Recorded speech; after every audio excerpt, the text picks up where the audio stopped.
Friends, welcome to Telugu tech targets YouTube channel. ఇంకా ఎవరైనా మా ఛానల్ని సబ్స్క్రైబ్ చేయకుండా చూస్తుంటే ఖచ్చితంగా సబ్స్క్రైబ్ చేసి ఆ వెంటనే వచ్చే బెల్ ఐకాన్ని యాక్టివేట్ చేయండి.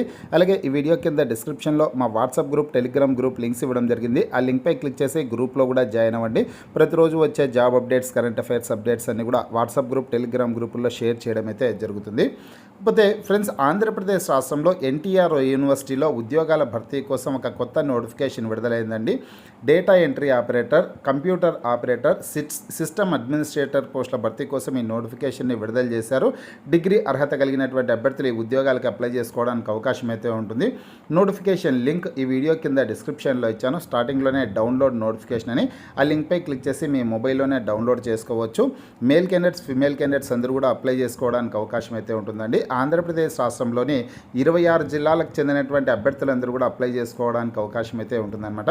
ఫ్రెండ్స్, నోటిఫికేషన్ సంబంధించినటువంటి పూర్తి వివరాలన్నీ ఇప్పుడు మనం తెలుసుకున్నాం. వివరాల్లోకి వెళ్లే ముందుగా Andhra Pradesh forest beat officer, SI constable, జిల్లా కోర్టు, హైకోర్టు ఉద్యోగాలు, అలాగే ఆర్ఆర్బి, ఏఎల్పి, గ్రూప్ డి ఉద్యోగాలకు సంబంధించినటువంటి ఏ ఫుల్ కోర్స్ అయినా సరే తెలుగు విద్యార్థి యాప్ ద్వారా కేవలం 499 రూపీస్కే అందించడం జరుగుతోంది. ఈ కోర్సుల్లో వీడియో క్లాసెస్ ఉంటాయి, మీరు ప్రాక్టీస్ చేయడానికి టెస్టులు ఉంటాయి, మీరు ప్రిపేర్ అవ్వడానికి పీడిఎఫ్ ఫైల్స్ కూడా ఉంటాయండి. యాప్కి సంబంధించినటువంటి లింక్ ఈ వీడియో కింద డిస్క్రిప్షన్లో ఇచ్చాను. ఆ లింక్పై క్లిక్ చేసి యాప్ని మీ మొబైల్లో ఇన్స్టాల్ చేసుకున్నట్లయితే ఫస్ట్ పేజ్లో క్రింద వైపున స్టోర్ అనేసి ఒక ఆప్షన్ ఉంటుంది. ఆ ఆప్షన్పై క్లిక్ చేసినట్లయితే యాప్లో ఉన్నటువంటి మొత్తం కోర్సెస్ అన్నీ కనిపిస్తాయి. తర్వాత మీకు కావాల్సినటువంటి కోర్స్ని బై చేసుకోవచ్చు. ఫ్రెండ్స్, ఆంధ్రప్రదేశ్ రాష్ట్రంలో doctor NTR university of health sciences, Andhra Pradesh, Vijayawada నుంచి ఉద్యోగాల భర్తీ కోసం ఒక కొత్త నోటిఫికేషన్ విడుదలైందండి. అవుట్సోర్సింగ్ ప్రాతిపదికన ఈ ఉద్యోగాలని భర్తీ చేస్తున్నారు. ఆంధ్రప్రదేశ్ రాష్ట్రంలోని 26 జిల్లాలకు చెందినటువంటి మేల్ క్యాండిడేట్స్, ఫిమేల్ క్యాండిడేట్స్ అందరూ కూడా అప్లై చేసుకోవడానికి అవకాశం అయితే ఉంటుందన్నమాట. కాకపోతే వేకెన్సీస్ డీటెయిల్స్ చూసుకున్నట్లయితే ఇక్కడ డేటా ఎంట్రీ ఆపరేటర్ పోస్టులు అత్యధికంగా ఉన్నాయండి. డేటా ఎంట్రీ ఆపరేటర్ పోస్టులు మొత్తం 9 పోస్టులు అయితే ఖాళీలు ఉన్నాయి. శాలరీ 18,500 రూపాయల శాలరీ ఉంటుంది. కంప్యూటర్ ఆపరేటర్ పోస్టులు 4 పోస్టులు అయితే ఖాళీలు ఉన్నాయండి. శాలరీ వచ్చేసి 21,500 రూపాయలు ఉంటుంది. సిస్టమ్ అడ్మినిస్ట్రేటర్ పోస్టులు వచ్చేసి 2 పోస్టులు ఖాళీలు ఉన్నాయి. శాలరీ వచ్చేసి 31,500 రూపాయల శాలరీ అయితే ఉంటుందన్నమాట. కాకపోతే ఈ ఉద్యోగాలకి ఆన్లైన్లో మాత్రమే దరఖాస్తు చేసుకోవడానికి అవకాశం అయితే ఉంటుంది. ఆన్లైన్లో అప్లై చేసుకోవడానికి మీరు విజిట్ చేయవలసినటువంటి వెబ్సైట్ అడ్రస్ వచ్చేసి ఇక్కడ ఉంటుందండి. నేను వెబ్సైట్ లింక్ కూడా ఈ వీడియో కింద డిస్క్రిప్షన్లో ఇచ్చానమాట. ఆ లింక్పై క్లిక్ చేసి కూడా మీరు ఆన్లైన్లో అప్లై చేసుకోవచ్చు. ఇక్కడ చూడొచ్చు, మీరు drntr.uhsap.in అనే వెబ్సైట్లోకి వెళ్ళి మీరు ఆన్లైన్లో అప్లై చేసుకోవడానికి అవకాశం అయితే ఉంటుందన్నమాట. ఇక్కడ క్లియర్గా ఇచ్చారు. ఆన్లైన్లో వచ్చేసి అప్లై ఆన్లైన్ అనేసి ఇవ్వడం జరిగిందనమాట. ఎవరు అప్లై చేసుకోవచ్చు అంటే all the post are meant for local candidates of Andhra Pradesh state only అనేసి ఇచ్చారు. ఆంధ్రప్రదేశ్ రాష్ట్రానికి సంబంధించినటువంటి నిరుద్యోగ అభ్యర్థులు మాత్రమే దరఖాస్తు చేసుకోవడానికి అవకాశం అయితే ఉంటుందనేసి ఇవ్వడం జరిగింది. ఆంధ్రప్రదేశ్ అంటే అన్ని జిల్లాలు వర్తిస్తాయన్నమాట. కాబట్టి ఎవరైనా సరే ఈ పోస్టులకి దరఖాస్తు చేసుకోవడానికి అవకాశం ఉంటుంది. అంటే ఇక్కడ మీరు ఇక్కడ ఒకవేళ ఒక పోస్ట్ కాకుండా ఎక్స్ట్రా పోస్టులకు అప్లై చేసుకోవాలంటే కన్నా ఎక్స్ట్రా అప్లికేషన్ అయితే పెట్టుకోవాల్సి ఉంటుంది అనమాట. 2 పోస్టులకు అప్లై చేసుకోవాలంటే 2 అప్లికేషన్స్ పెట్టుకోవాల్సి ఉంటుంది. 2 రకాలుగా 2 సార్లు ఫీజు కూడా చెల్లించాల్సింది ఉంటుంది. ఈ విషయాన్ని అయితే ప్రతి ఒక్కరు గుర్తుంచుకోండి. ఎడ్యుకేషన్ క్వాలిఫికేషన్ డీటెయిల్స్ అయితే చూద్దాం. ఫ్రెండ్స్, ఇక్కడ ఎక్స్పీరియన్స్ లేనటువంటి పోస్టుల గురించి అయితే ముందుగా తెలుసుకున్నాం. ఎక్స్పీరియన్స్ వచ్చేసి డేటా ఎంట్రీ ఆపరేటర్ పోస్టులు అత్యధికంగా ఉన్నాయి. మొత్తం 9 పోస్టులు ఉన్నాయి.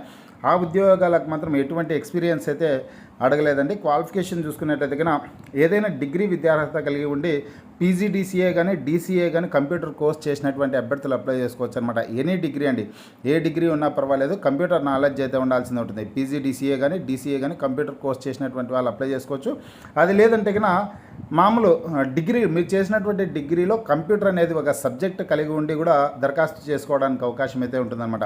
అంటే బీకామ్ కంప్యూటర్స్ కావచ్చు, బీఎస్సీ కంప్యూటర్స్ కావచ్చు, కంప్యూటర్ ఇంజనీరింగ్ కావచ్చు, బీసీఏ చేసినటువంటి వాళ్ళు కావచ్చు, ఇటువంటి అభ్యర్థులు కూడా అప్లై చేసుకోవడానికి అవకాశం అయితే ఉంటుంది. ఈ డేటా ఎంట్రీ ఆపరేటర్ పోస్టులకు మాత్రం ఎటువంటి ఎక్స్పీరియన్స్ అయితే అడగలేదండి. నెక్స్ట్ చూసుకుంటే కన్నా ఇక్కడ సిస్టమ్ అడ్మినిస్ట్రేటర్ పోస్టులకిను కంప్యూటర్ ఆపరేటర్ పోస్టులకు మాత్రం ఎక్స్పీరియన్స్ అడిగారు. సిస్టమ్ అడ్మినిస్ట్రేటర్ పోస్టులకు వచ్చేసి క్వాలిఫికేషన్ ఏముండాలంటే బీటెక్లో సిఎస్ఈ కానీ, ఐటీ కానీ, ఈసీ కానీ చేసి ఉండాలి. దాంతోపాటుగా 2 ఇయర్స్ ఎక్స్పీరియన్స్ ఉండాలి, కంప్యూటర్ స్కిల్స్ అయితే ఉండాల్సి ఉంటుంది అనేసి ఇక్కడ ఇవ్వడం జరిగింది. ఆ డీటెయిల్స్ అన్నీ కూడా మీరు నోటిఫికేషన్ డౌన్లోడ్ చేసుకునేసి చదువుకోండి. అలాగే కంప్యూటర్ ఆపరేటర్ పోస్టులకి క్వాలిఫికేషన్ చూసుకున్నట్లయితే డేటా ఎంట్రీ ఆపరేటర్ పోస్టులకి ఎటువంటి క్వాలిఫికేషన్ ఉంటుందో కంప్యూటర్ ఆపరేటర్ పోస్టులు కూడా అదే క్వాలిఫికేషన్ ఉంటుంది. కానీ 2 సంవత్సరాల ఎక్స్పీరియన్స్ అయితే కంప్యూటర్ ఆపరేటర్ ఉద్యోగాలకి అడగడం అయితే జరిగిందండి. అంటే ఈ కంప్యూటర్ ఆపరేటర్ పోస్టులకి ఇక్కడ ఎనీ డిగ్రీ, అంటే డిగ్రీ మీరు ఏ డిగ్రీ చేసినా పర్వాలేదు, పీజీడీసీఏ కానీ లేదంటే కన్నా డీసీఏ కంప్యూటర్ సర్టిఫికేట్ ఉండాల్సి ఉంటుంది. డిగ్రీతో పాటుగా పీజీడీసీఏ కానీ డీసీఏ కంప్యూటర్ సర్టిఫికేట్ కలిగినటువంటి వాళ్ళు అప్లై చేసుకోవచ్చు. లేదంటే మీరు చదివినటువంటి డిగ్రీలో కంప్యూటర్ అనేది ఒక సబ్జెక్ట్ కలిగి ఉండి, స్పెషలైజేషన్ సబ్జెక్ట్ కలిగి ఉండే అనమాట. అదే ఇందాక చెప్పాను కదా, బీకామ్ కంప్యూటర్స్, బీఎస్సీ కంప్యూటర్స్ కావచ్చు, కంప్యూటర్ ఇంజనీరింగ్ కావచ్చు, బీసీఏ చేసినటువంటి అభ్యర్థులందరూ కూడా దరఖాస్తు చేసుకోవడానికి అవకాశం అయితే ఉంటుంది. ఈ క్వాలిఫికేషన్తో పాటు ఇక్కడ 2 ఇయర్స్ ఎక్స్పీరియన్స్ కూడా అడగడం జరిగిందనమాట. కంప్యూటర్ ప్రొఫిషియన్సీకి సంబంధించి 2 ఇయర్స్ ఎక్స్పీరియన్స్ అయితే అడిగారు. డేటా ఎంట్రీ ఆపరేటర్ పోస్టులకు మాత్రం ఎటువంటి ఎక్స్పీరియన్స్ లేదు కాబట్టి ఎక్స్పీరియన్స్ లేనటువంటి అభ్యర్థులు డేటా ఎంట్రీ ఆపరేటర్ పోస్టులకి దరఖాస్తు చేసుకోండి. ఎక్స్పీరియన్స్ ఉన్నటువంటి వాళ్ళు ఎవరైనా ఉంటే కన్నా కంప్యూటర్ ఆపరేటర్ పోస్టులకి సపరేట్గా అప్లికేషన్ పెట్టుకోండి, డేటా ఎంట్రీ ఆపరేటర్ పోస్టులకు కూడా సపరేట్గా అప్లికేషన్ అయితే పెట్టుకోండి ఫ్రెండ్స్. ఈ ఉద్యోగాలకు అప్లై చేసుకోవడానికి ఏజ్ ఎంత ఉండాలంటే ఏజ్ వచ్చేసి 42 సంవత్సరాల, 18 సంవత్సరాల నుంచి 42 సంవత్సరాల లోపు ఉన్నటువంటి అభ్యర్థులందరూ కూడా అప్లై చేసుకోవచ్చండి. ఎస్సీ, ఎస్టీ, బీసీ, ఈడబ్ల్యూఎస్ అభ్యర్థులకి 5 సంవత్సరాల పాటు వయోపరిమితిలో సడలింపు అయితే ఉంటుందన్నమాట. హౌ టు అప్లై అనేసి ఇచ్చారో ఇందాకే చెప్పాను కదా, ఆన్లైన్లో అప్లై చేసుకోవడానికి అవకాశం అయితే ఉంటుంది. అఫీషియల్ వెబ్సైట్లోకి వెళ్ళి మీరు ఆన్లైన్లో అప్లై చేసుకోవాల్సి ఉంటుంది, రిజిస్ట్రేషన్ చేసుకునేసి మీరు అప్లై చేసుకోవాల్సి ఉంటుంది. అలాగే అప్లికేషన్ ఫీజు కూడా ఆన్లైన్లో చెల్లించాల్సిందైతే ఉంటుందండి. ఇంకా అప్లికేషన్ ఫీజు ఎంత ఉంటుందనేది చూసుకున్నట్లయితే నా ఫీజు వచ్చేసి 500 రూపాయల అప్లికేషన్ ఫీజు అయితే చెల్లించాల్సిందే ఉంటుంది. మీరు నెట్ బ్యాంకింగ్ ద్వారా కానీ, క్రెడిట్ కార్డు ద్వారా కానీ, డెబిట్ కార్డు ద్వారా కానీ, యూపీఐ ద్వారా కానీ ఫీజు అయితే చెల్లించేదానికి అవకాశం అయితే ఉంటుందన్నమాట. ఇంకా సెలక్షన్ ప్రాసెస్ వివరాలు అయితే ఒకసారి చూద్దాం. సెలక్షన్ ప్రాసెస్ ఏ విధంగా ఉంటుందంటే కన్నా ప్యూర్లీ ఆన్ మెరిట్, అంటే ఫ్రెండ్స్ మెరిట్ ఆధారంగా అభ్యర్థులను ఎంపిక చేస్తారండి. Rule of reservation, merit, skill test ఆధారంగా అభ్యర్థులను ఎంపిక చేస్తారనమాట. అంటే మీ ఎడ్యుకేషన్ క్వాలిఫికేషన్ బట్టి మీ క్వాలిఫికేషన్లో మీకు వచ్చినటువంటి మార్కుల మెరిట్కి 75% మార్కులు నచ్చే వెయిటేజ్ అయితే ఇవ్వడం జరుగుతుంది. అలాగే 25% మార్క్స్ వచ్చేసిందనో ఈ స్కిల్ టెస్ట్కి ఇవ్వడం అయితే జరుగుతుందన్నమాట. స్కిల్ టెస్ట్ కూడా నిర్వహిస్తారండి, కంప్యూటర్ స్కిల్ టెస్ట్ అయితే నిర్వహిస్తారు. ఇక్కడ ఇచ్చాడు క్లియర్గా, ఇక్కడ ఎడ్యుకేషన్ క్వాలిఫికేషన్ సంబంధించి 75% మార్క్స్ని వచ్చేసి మెరిట్ని బట్టి ఇందులో ఆ పర్సెంటేజ్ అయితే ఇస్తారండి. అలాగే 25% మార్క్స్ వచ్చేసి స్కిల్ టెస్ట్కి అయితే ఇవ్వడం జరుగుతుందన్నమాట. ఇంకా ఇది ప్రాసెస్, రాత పరీక్ష అయితే ఉండదండి, ఈ విషయాన్ని గుర్తుంచుకోండి. స్కిల్ టెస్ట్, మెరిట్, ఎడ్యుకేషన్ క్వాలిఫికేషన్లో వచ్చినటువంటి మెరిట్, రూల్ ఆఫ్ రిజర్వేషన్ ఆధారంగా అభ్యర్థులను ఎంపిక చేయడం అయితే జరుగుతుంది. ఇక డేట్స్ చూసుకున్నట్లయితే అప్లై చేసుకోవడానికి డేట్స్ వచ్చేసి మే 17వ తారీఖు నుంచి మే 31వ తారీఖు వరకు ఆన్లైన్లో దరఖాస్తు చేసుకోవడానికి అవకాశం ఉంటుంది. చివరి తేదీ మే 31వ తారీఖు అండి. ఇంకా స్కిల్ టెస్ట్ ఎప్పుడు నిర్వహించేది డేట్ అనేది అఫీషియల్గా అనౌన్స్ చేస్తారనమాట, వెబ్సైట్లో కూడా తెలియజేయడం అయితే జరుగుతుంది. ఒకసారి మీరు కూడా ఈ నోటిఫికేషన్ని ఒకసారి డౌన్లోడ్ చేసుకోండి ఫ్రెండ్స్. డౌన్లోడ్ చేసుకొనేసి పూర్తి వివరాలన్నీ చదివి ఈ ఉద్యోగాలకు ఆన్లైన్లో అప్లై చేసుకోండి.